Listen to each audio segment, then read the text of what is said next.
Hello, welcome, and thanks for joining me. Let's chat for a few minutes about Varina by Charles Frazier, which is a book that I recently finished reading. And following this chat, I will also give a bit of an update on where I am with my current reading, as well as some tentative plans of what to read next. But for now, let's spend some time with Varina by Charles Frazier. This book was published last year in April of 2018, and I actually pre-ordered this book, and because I knew I was going to want to read it, and I am just now getting around to reading it. I'm not sure why it took me so long to do. Other books kept getting in the way of it. But you know how reading is, there's always never enough time, right? But anyway, I'm glad that I finally did get it read because I did really enjoy it. So Charles Frazier is the author also. He's written 4 total novels, and he's the author of Cold Mountain, one of my favorite novels that I've read 3 times. And he also wrote a book called 13 Moons, which is set in the 19th century southern U.S. And then his other book is called Nightwoods, and it's set in the 20th century. And I have not read that one, but I will one of these days. So I will get that read at some point.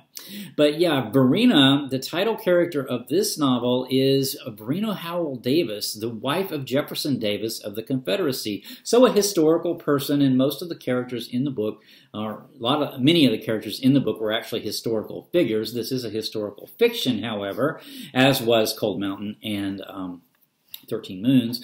But yeah, Varina, how it's set up, the story is set up. Varina is actually, it's in the early 20th century, and Varina is an elderly sort of older woman at this point, and she is in a sanitarium in upstate New York, Saratoga Springs, New York, for her health, because she has a long history of narcotic use. Opioid use was not uncommon among women, especially women of the sort of aristocratic class, or the political class, the elite class. Women often used morphine quite often, and she was no exception. But at this point in the early 20th century, I think she's trying to get that under control. And so she is approached by a mixed-race young man named Jim Limber, and he is someone from her past, back in her days in Richmond before Richmond fell and the Civil War was over. She had come across a young mixed-race boy being beaten in the street, and she took him in.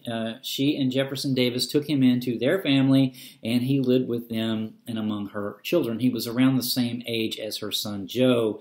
And this is actually, from what I can tell, actually historical. There actually was a Jim Limber, although from what I could tell reading up on it, Jim Limber, they were separated when the war ended, and he never saw the Davises again, and never saw Varina again. But in this novel, the whole novel is structured really around these conversations that Varina has with Jim Limber in this sanatorium in Saratoga.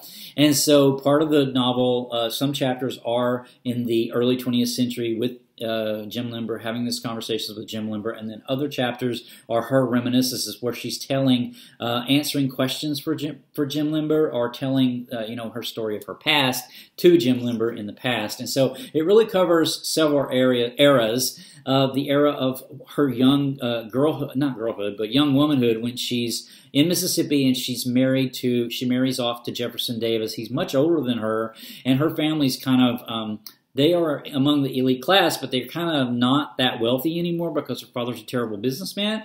So she winds up married to Jefferson Davis. He then becomes a federal politician, and they move to Washington, D.C. So part of the novel is set in that era. This is the pre-war Washington, D.C. of the era. And then the era when they lived in Richmond during the era of the Confederacy, when the Civil War is going on. And then when Richmond fell and the Confederacy lost and the war was over, then there is this flight to Florida. So Varina and some of her one of her slaves, Ellen, and her children and a couple of soldiers, they try to go to Florida. They're actually trying to get to Cuba because, when the Civil War ended, no one really knew what was going to happen to the elites who had participated in the government of the Confederacy, whether or not they were all just going to be shot or, what was going to happen to them. So many of them were trying to get out of the country, go to places like Cuba, Mexico, and things like that. So there's those stories surrounding that period of time, which I thought were fascinating, which I'll talk about more here in a bit. And then the final part of it is after the war, when the immediate aftermath of the war is over, and she settles in. She lives around. She lives in London for a while. She lives in New York for a while. She doesn't really ever live with Jefferson Davis until really the end of his life down in Beauvoir, Mississippi. She moves back down there with him in his later life. But anyway, that's sort of how the novel is structured. Through the novel, then we get this whole history of her life when she marries Jefferson Davis all the way up through her later life after the war and then, at the current time.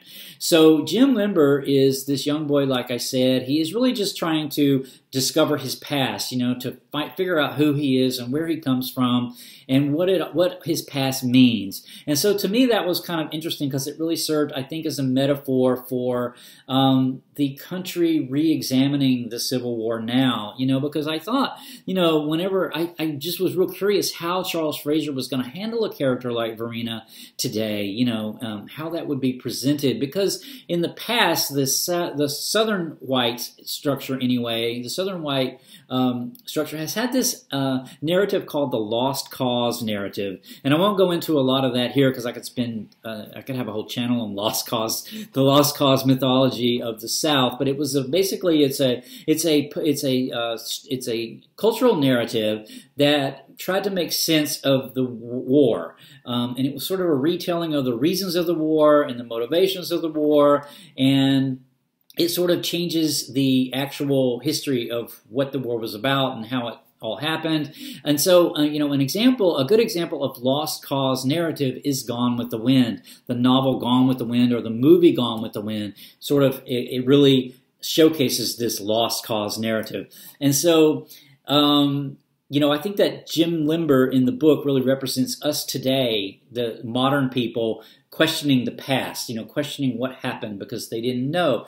Jim Limber was too young to know, and his life was too chaotic to know, so he didn't know a lot of the story of how he came to be where he was, and he really wanted to understand that. So to me, that was really kind of a cool way of looking at what was going on in the novel. And then I did also just had this thought experiment of Scarlett O'Hara versus Varina Howell Davis, and they're very different women. Varina Howell Davis, both really strong women though, and really smart, intelligent women who are independent, but quite different in how they see the world and how they view their mistakes. Varina really is trying to come to terms with her past and her complicity in what has happened. Of course, Scarlett, doesn't really ever do that until the very, very, very end, I guess, when she realizes she loves Rhett, maybe. But anyway, I thought that was kind of an interesting thought experiment to compare these two historical fiction women characters. I mean, Varina wasn't a fiction. She actually existed, but her character in this novel, of course, is fictionalized. So another really interesting woman in the book who is a historical figure is Mary Chestnut. So I wanted to touch base on this because when I was in college, a history major in college, this book came out about Mary Chestnut's diaries, and it was all the rage at the time, and it's called Mary Chestnut's Civil War. This is a nonfiction work. It won the Pulitzer Prize for History in 1982, and Mary Chestnut was a historical figure. She was of the elite planter class of the South. I think she was from South Carolina. She lived in Washington during the pre-war years, like Varina, and she also lived in Richmond during the Confederate years, and then also experienced sort of the same aftermath that Varina did, and she documents it really, really well. And this is her journal, her actual diary, her journals. And so if you're interested in this era and you haven't read Mary Chestnut's Civil War, I highly recommend it. her diaries were published first in the early 20th century, and they were called Diary from Dixie or something like that. That is not the edition that I would recommend because it's been heavily abridged. This edition here, edited by C. Vann Woodward, that won the Pulitzer Prize, would definitely be the go-to for that. So Mary Chestnut is also a character in the novel, though. She and Varina are very good friends, and they keep up a correspondence. So to me, that was really interesting, too, and really fun.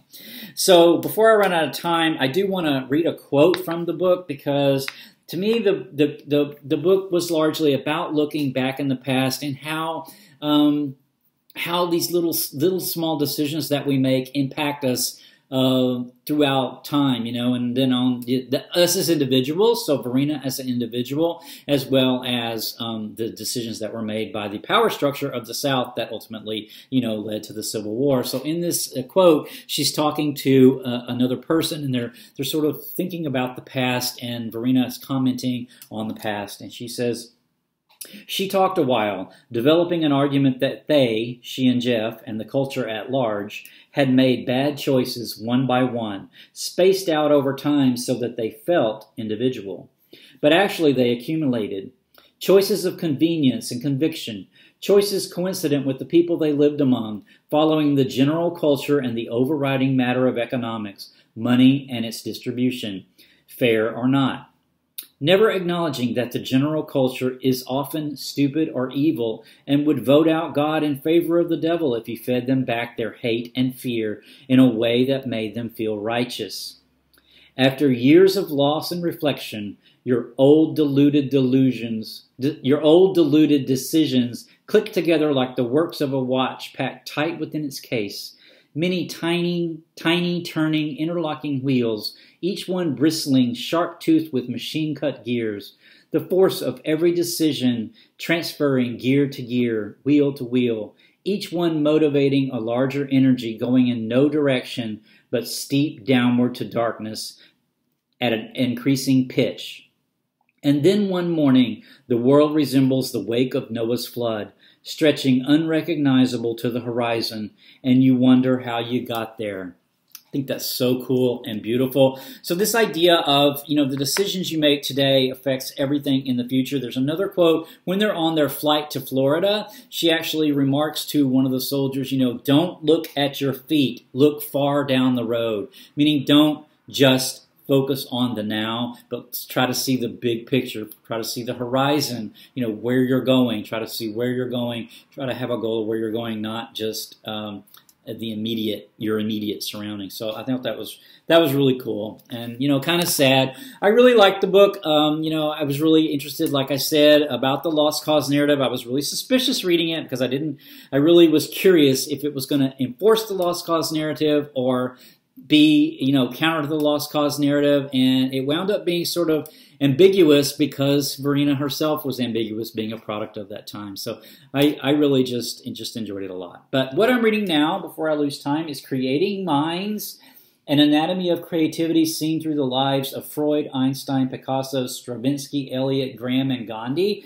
I am determined to finish this in the next couple of days, so I should have a chat on this coming up very soon. This turned out to be a little more academic than I was planning on, but nevertheless, it's very interesting, all about how, you know, what makes a creative person. It's really sort of a look at that. Characteristics of these different, what he calls creative intelligences. Each of these persons that I just mentioned, he says, exhibits a different kind of creative intelligence. And then for my next read, I think I'm going to read one of these books by Dashiell Hammett, either The Glass Key or Red Harvest by Dashiell Hammett. I picked these up at a used book sale a while back. So I think I might, after reading this academic work, read something like this, or I might read Larry McMurtry's The Last Picture Show, which I've had on my want-to-read list for years and years. Love the film, never read the book, so thinking I might get to this. I despise this cover, though. I think it's so cheesy. But anyway, I will decide once I finish Creating Minds. I should be finished with that fairly soon, and then I'll pick probably one of these to read next. But until next time, take care. Bye.